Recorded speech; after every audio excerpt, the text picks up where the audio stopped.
اعوذ باللہ من الشیطان الرجیم بسم اللہ الرحمن الرحیم۔ امہات المومنین کے تذکار پاک میں سے آج تذکرہ ہوگا ام المومنین سیدہ ام حبیبہ بنت ابی سفیان کا۔ آپ کا اصل نام رملہ تھا، لیکن آپ اپنی کنیت ام حبیبہ سے مشہور ہوئیں۔ حبیبہ آپ کی بیٹی تھی جن کی ولادت حبشہ میں ہوئی، اور آپ کے والد کا نام عبید اللہ بن جحش تھا۔ سیدہ ام حبیبہ کی والدہ کا نام صفیہ بنت ابی العاصی بن امیات تھا۔ سیدہ ام حبیبہ کے حقیقی بھائی کا نام حنظلہ بن ابی سفیان تھا۔ سیدہ ام حبیبہ اپنے خاوند عبید اللہ بن جحش کے ساتھ حبشہ کی طرف ہجرت کے لیے روانہ ہوئیں۔ وہاں ان کے ہاں ایک بیٹی نے جنم لیا جن کا نام حبیبہ رکھا گیا، اور اسی ام حبیبہ کی کنیت سے وہ مشہور ہوئیں۔ حبشہ میں سیدہ ام حبیبہ کا خاوند عبید اللہ بن جحش مرتد ہو گیا، پھر سے نصرانی بن گیا اور عیسائیت قبول کر لی، اور ان کی وفات بھی نصرانیت پر ہی ہوئی۔ لیکن سیدہ اسلام پر ثابت قدم رہی اور حبشہ میں ہی قیام پذیر رہیں، کیونکہ وہ جانتی تھی کہ وہ مسلمان ہوتے ہوئے اپنے خاندان میں واپس نہیں جا سکتی۔ پورا خاندان اسلام کا شدید دشمن تھا۔ سیدہ نے اچھے دنوں کا انتظار کیا اور اللہ سبحانہ وتعالیٰ نے ان کی مراد کو پورا کر دیا، اس طرح کہ رسول اللہ صلی اللہ علیہ وآلہ وسلم نے انہیں اپنے ساتھ رشتہ نجاشی کے پاس نبی کریم صلی اللہ علیہ وآلہ وسلم کی سیدہ ام حبیبہ کے ساتھ شبہ بڑے عرصے سے غم میں مبتلا تھی کہ ایک دن دروازے پر دستک ہوئی تو دیکھا کہ وہاں حکمران نجاشی کی کنیز اندر آنے کی اجازت طلب کر رہی تھی۔ سیدہ نے پوچھا، فرمائیے کیسے آنا ہوا؟ تو انہوں نے کہا کہ مجھے بادشاہ سلامت نے یہ پیغام دے کے بھیجا کہ آپ اپنا کوئی وکیل مقرر کر دے جو آپ کی سید العرب و عجم سیدنا محمد صلی اللہ علیہ وآلہ وسلم کے ساتھ شادی کا اہتمام کرے، کیونکہ ان کی طرف سے بادشاہ سلامت کو پیغام ملا ہے۔ کنیز کے منہ سے یہ بات سن کر انہیں یقین نہ آیا، لیکن ان کا دل بار بار گواہی دے رہا تھا، خوش ہو رہا تھا کہ خوش نصیب میں ہوں کہ مجھے سید المرسلین کی رفیقہ حیات بننے کا شرف حاصل ہو رہا ہے۔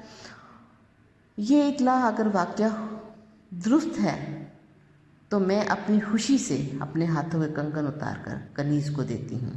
انہوں نے وہ کنگن اتار کر کنیز کو پہنا دیے۔ پھر سیدہ ام حبیبہ نے خالد بن سعید بن العاص کی طرف پیغام بھیجا، کیونکہ وہ مہاجرین میں بڑی اہم شخصیت تھے، اور ان کو اپنا وکیل انہوں نے مقرر کیا۔ حکمران نجاشی نے حبشہ میں رہائش پذیر مسلمانوں کو دعوت دی تو مسلمان اس شادی کی تقریب میں شامل ہونے کے لیے نجاشی کے دربار میں آئے، جن میں سر فہرست سیدہ جعفر بن ابی طالب اور سیدہ ام حبیبہ کے وکیل سیدنا خالد بن سعید بن العاص تھے۔ اور پھر سیدہ ام حبیبہ کی شادی نبی کریم علیہ الصلوۃ والسلام کے ساتھ ہو گئی،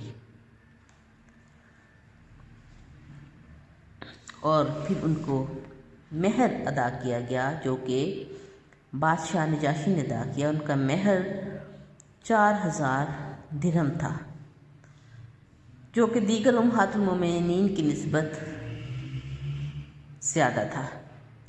آپ کی دعوت ولیمہ میں نجاشی بادشاہ نے کھانے کا انتظام کیا، جس میں گوشت اور ثرید مہمانوں کی خدمت میں پیش کیے گئے۔ پھر سیدہ ام حبیبہ مدینہ منورہ پہنچی اور امہات المومنین کے فہرست میں شامل ہونے کا اعزاز حاصل کیا، اور یہ شادی سیدہ ریحانہ کے بعد ہوئی تھی۔ مکہ معظمہ میں جب یہ خبر پھیل گئی کہ نبی کریم صلی اللہ علیہ وآلہ وسلم سیدہ ام حبیبہ یعنی کہ رملہ بنت ابی سفیان کے ساتھ رشتہ ازواج میں منسلک ہو گئے ہیں، تو ان کے باپ ابو سفیان کو شادی کا پتہ چلا اور وہ اس رشتہ سے خوش ہوئے۔ اب اسباب دیکھتے ہیں کہ نبی کریم علیہ الصلوۃ والسلام نے ان کے ساتھ شادی کیوں کی۔ سب سے پہلی وجہ تلیف قلب تھا، جس کو پیش نظر رکھا گیا، کیونکہ انہوں نے پہلے ہی مرحلے میں اسلام قبول کر لیا تھا اور حبشہ کی طرف ہجرت کی تھی۔ دوسرا سبب کہ ان کا پہلا خاوند مرتد ہو گیا، فوت ہو گئی اور وہ تنہا رہ گئی تھی۔ عقیدے اور دین کی حفاظت کے لیے ضروری تھا کہ وہ کہیں مجبور نہ ہو جائیں اور مکہ کی طرف نہ لوٹ جائیں، کیونکہ اپنے والدین کے برعکس وہ اسلام قبول کر چکی تھی۔ تیسرا سبب بنو ہاشم اور بنو امیہ کے درمیان درینہ عداوت پائی جاتی تھی، جس سے وہ عداوت جاتی رہی۔ سیدہ ام حبیبہ نہایت عبادت گزار خاتون تھی۔ زینب بنت ابی سلمہ کہتی ہیں کہ نبی کریم صلی اللہ علیہ وآلہ وسلم کی بیوی سیدہ ام حبیبہ کے پاس گئی تب جب ان کے والد ابو سفیان وفات پا گئے تھے، تو سیدہ نے خوشبو منگوائی اور ایک کنیز نے خوشبو ان کے چہرے پہ لگائی، تو انہوں نے ارشاد فرمایا، مجھے خوشبو لگانے کی کوئی ضرورت نہ تھی، لیکن میں نے رسول اللہ صلی اللہ علیہ وآلہ وسلم سے سنا ہے کہ کسی ایسی عورت کے لیے جائز نہیں جو اللہ اور آخرت کے دن پر ایمان رکھتی ہو اور اپنے خاوند کے علاوہ کسی کا 3 دن سے زیادہ سوگ منائے، جبکہ خاوند کا سوگ 4 ماہ 10 دن تک ہے۔ سیدہ ام حبیبہ کی موت کے بارے میں عائشہ صدیقہ رضی اللہ عنہا بیان کرتی ہیں کہ جب ان کی موت کا وقت قریب آیا تو انہوں نے مجھے اپنے پاس بلایا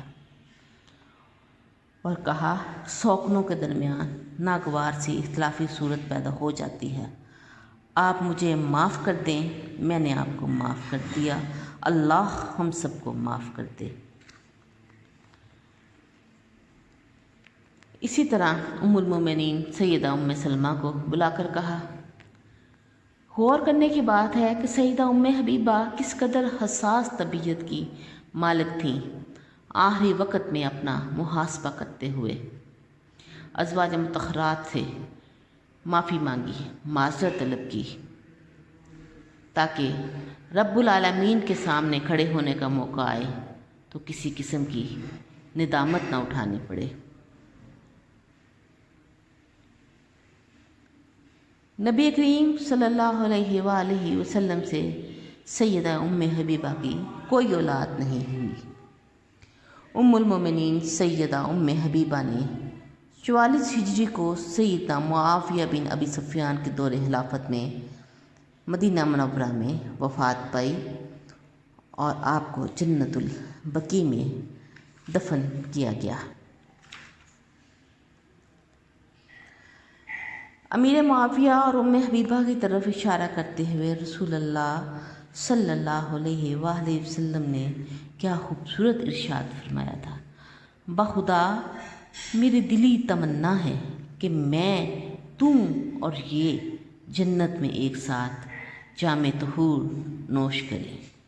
واخر دعوانا ان الحمد للہ رب العالمین۔